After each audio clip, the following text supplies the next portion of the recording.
Panahon na ng pagbabago, dahil sa ito ay kinakailangan tayo na magtulong-tulong na paunlarin ang mahal ng bayan.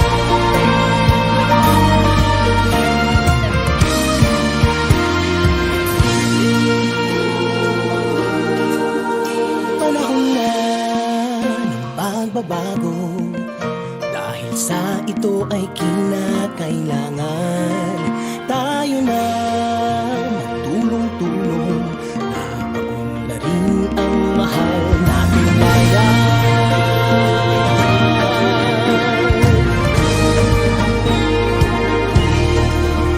Panahon na ng pagbabago, at iayos ang mga dapat ayusin.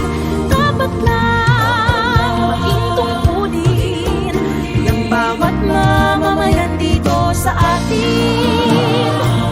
Ng pagbabago patungo sa pag-asenso, magsikap ng mabuti at nang guminhawa tayo.